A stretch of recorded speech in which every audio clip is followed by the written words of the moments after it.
Dan alhamdulillah saya merasa beruntung meskipun, universitas kami itu bukan universitas Islam gitu ya, tapi kami mendapatkan kesempatan belajar langsung dengan orang yang bukan sembarangan juga, seperti itu. Saat itu kami belajar langsung dengan pimpinan departemen dari UIN Kalijaga, Jogja. Beliau masih cukup muda, namanya Pak Abdul Qoyum, dan beliau merupakan ilmuwan dan doktor di bidang ekonomi syariah. Tetapi sangat luar biasa sekali gitu ya, karena banyak sekali istilah-istilah yang kami saat itu masih nggak ngerti itu apa gitu. Ya mungkin kami tuh kurang mengerti karena selain beliau ini pakar gitu ya, jadi bahasanya bahasa orang pakar begitu. Mungkin beliau ini juga lupa gitu ya kalau sedang mengajar mahasiswa yang bukan dari UIN gitu. Saya dengan teman saya itu terlibat dalam penelitian terkait salah satu topik yang sudah kami pelajari.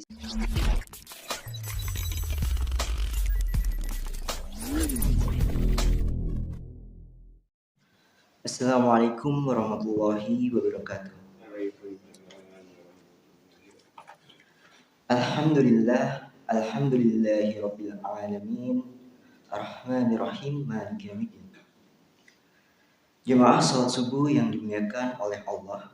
Alhamdulillah pada pagi hari ini kita masih diberi kesempatan untuk merasakan iman dan Islam. Karena sebagaimana diriwayatkan dalam hadis, Allah menjelaskan bahwa sesungguhnya Allah memberi dunia pada orang yang Allah cintai maupun orang yang Allah tidak cintai.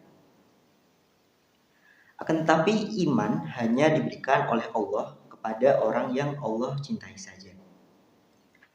Kemudian salawat dan salam kita haturkan kepada Rasulullah Muhammad SAW yang telah mengajarkan dan menyampaikan ajaran Islam, agama yang sempurna dan menyeluruh.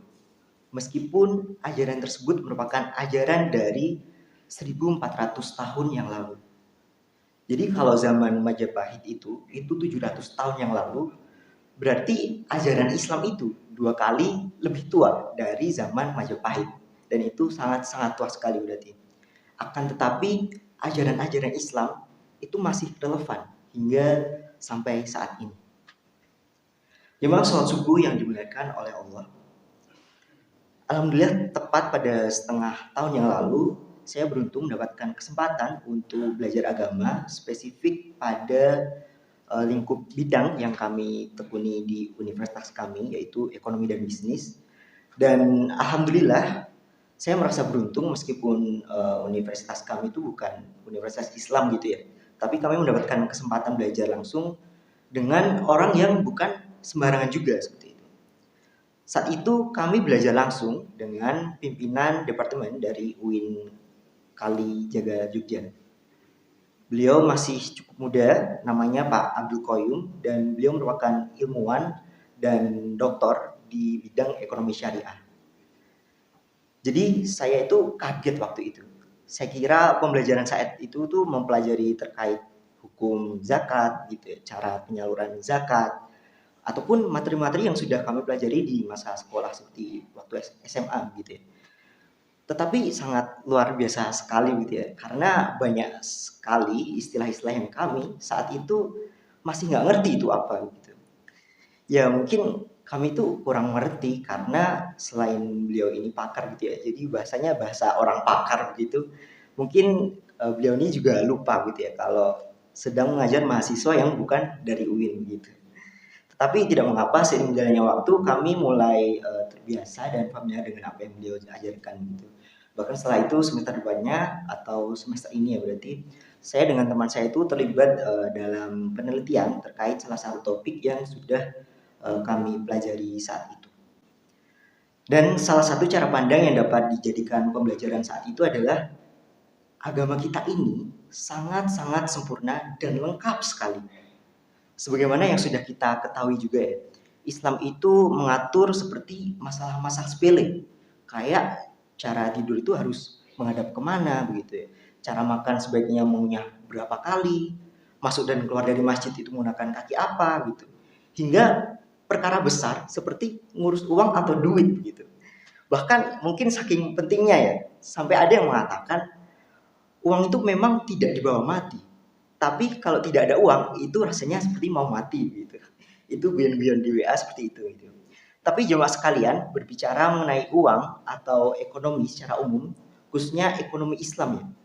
Kita ini Indonesia cukup tertinggal gitu. Dan ironisnya Indonesia ini penduduk muslim terbesar nomor 1 di dunia. Dan lembaga keuangan syariah terbesar kita saat ini, yaitu Bank Syariah Indonesia atau BSI, itu berada di urutan ke-20-an terbesar di dunia. Itu masih tergolong cukup tertinggal gitu ya. Padahal BSI itu kan gabungan dari itu ya, merger dari Bank Mandiri Syariah, BNI Syariah, sama BRI Syariah gitu. Itu gabungan 3 bank aja itu masih belum itu ya, belum cukup berada di posisi yang semestinya gitu. Tetapi jamaah sekalian, perlu kita pahami bersama juga bahwa ekonomi syariah ini sangat luar biasa sekali, dan jangan anggap ekonomi syariah ini kuno gitu. Buktinya di masa pandemi saja gitu ya, perbankan syariah itu lebih unggul kinerjanya dan lebih tahan banting gitu daripada perbankan konvensional atau perbankan non syariah. Dan perkembangan asetnya itu sampai 15% lebih gitu. Sedangkan perbankan konvensional tuh cuman sekitar setengahnya aja gitu. Dan beberapa waktu yang lalu mungkin sempat disinggung oleh Mbak Erva dan oleh lainnya juga ya terkait zakat dan sedekah. Jadi saya membaca sebuah jurnal atau hasil penelitian itu, peneliti itu membuktikan bahwa peningkatan penyaluran zakat, infak dan sedekah sebanyak 1% saja itu dapat menurunkan tingkat kemiskinan sampai 6%. Itu artinya Bapak Ibu sekalian, misalkan di Mojosongo ini ya, tahun lalu itu terkumpul zakat 500 juta begitu misalkan. Itu untuk disalurkan ke mungkin 5.000 penduduk miskin di Mojosongo.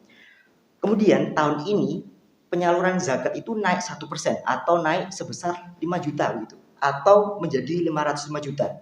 Nah, itu bisa mengurangi tingkat kemiskinan bagi 300 orang di Mojosongo saja begitu. Jadi dengan tambahan 5 juta saja, 300 orang miskin di Mojosongo itu bisa tertolong dengan adanya zakat. Mungkin sekilas terdengar itu ya kayak berlebihan gitu. Tetapi fakta ilmiahnya berkata demikian. Dan bagi saya itu sangat-sangat masuk akal ya. Karena selain diteliti secara ilmiah gitu ya atau dengan ilmu pengetahuan, di uang zakat itu terkandung keberkahan dari Allah, terkandung ridho dari Sang Maha Kaya. Dan mungkin Bapak Ibu pernah mendengar cerita juga orang-orang ada yang terjebak dan terlilit utang dari pinjol atau pinjaman online, terlebih pinjaman online yang ilegal gitu ya. Nah itu lintah darat itu pinjam 5 juta, sebulan kembalinya bisa sampai belasan bahkan puluhan juta. Itu belum juga termasuk dendanya. Belum lagi foto dan datanya kayak disebarluaskan, difitnah, diteror WA-nya, dan seterusnya.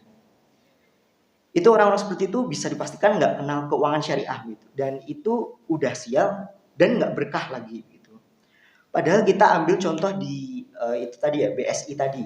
Di situ misalkan ada layanan namanya BSI Auto. Jadi misalkan Bapak Ibu ingin beli motor atau motor bekas atau baru itu margin flatnya atau keuntungan penjualan barang yang diambil oleh BSI, mereka itu ambil keuntungan paling rendah itu sekitar 2%-an aja dari harga barangnya. Itu tergolong lebih terjangkau gitu ya. Mungkin gambarannya kayak orang jualan mobil gitu ya ke kita, tapi mereka itu ambil untung 2% aja dan itu tenornya atau batas pembayarannya itu sampai 7 tahun. Dan itu besaran angsurannya tetap tiap tahunnya gitu.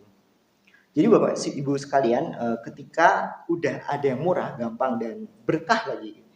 Saya rasa itu ya kayak kebanggaan banget kalau misalkan ada orang yang masih pilih buat mau diperas bahkan diteror gitu ya dan nggak berkah juga gitu. Dan mungkin kita juga tidak perlu khawatir gitu ya dengan bank syariah karena bank syariah itu di dalamnya ada dewan khusus untuk mengawasi kesesuaian syariah suatu produk dan layanan dari bank syariah itu. Dan itu anggotanya juga diambil dari orang MUI gitu. Dan jadi insya Allah terjamin syariahnya. Mungkin saya di sini itu ya bukan mau mempromosikan BSI begitu, tetapi saya mungkin lebih tepat jika dibilang gitu ya, untuk mempromosikan ekonomi dan keuangan syariah gitu. Dan jangan sampai kita tidak mengenal konsep dan dari ajaran agama kita. Dan perbankan syariah itu di kita nggak cuma BSI aja gitu ya, tetapi juga ada bank syariah selain BSI, ada juga BMT, Koperasi Syariah, dan seterusnya gitu. Dan mungkin sebagian orang masih ragu ataupun masih dalam situasi yang sulit untuk berhijrah ke dalam praktik ekonomi dan keuangan syariah, tetapi tidak mengapa untuk beralih secara perlahan-lahan. Dan tentunya langkah dan niat baik sekecil apapun pasti akan diperhitungkan dan dibantu oleh Allah. Demikian dari saya, semoga dapat diambil hikmahnya. Jika ada kurangnya, mohon maaf. Wassalamualaikum warahmatullahi wabarakatuh.